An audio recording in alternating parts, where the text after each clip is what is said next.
পরিবারকে রাজি করানোর পর তার ছেড়ে যাওয়াটা খুব সুন্দর ছিল। তুমি বিশ্বাস করো, তুমি যেদিন আমারে কইছিলে যে আপনার ফ্যামিলিকে রাজি করান, ওই দিনকে আমি বাসায় এসে আমার মা আমার সামনে কাঁদছিল যে তোমার ওই মেয়ে বিয়ে করতে হইব না। তারপরও আমি তোমার লেগে কাঁদছিলাম যে মা আমার ওই মেয়েটাই লাগবে। আমি তোমার ঠিক এতটাই ভালোবাসতাম। আমি আমার ফ্যামিলিরও এক সময় প্রেশার দিতে দিতে তারপর আমি রাজি করাইছিলাম যে মা আমি ওই মেয়েরই বিয়ে করবো, ওই মেয়েরই ভালোবাসি। কিন্তু তুমি ব্যাপারটা বুঝো নাই, তুমি জিনিসটা খুব সহজভাবে নিছো।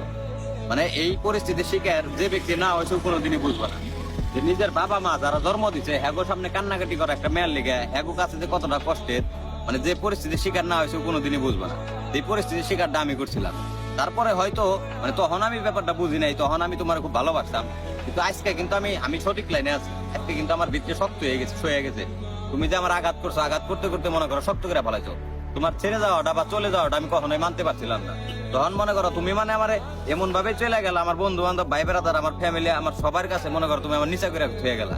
মানে সবার কাছে আমি গর্ব করে কইতাম যে তুমি আমার খুব ভালোবাসো বা তুমি আমার কোনোদিন ছেড়ে চলে যাবে না।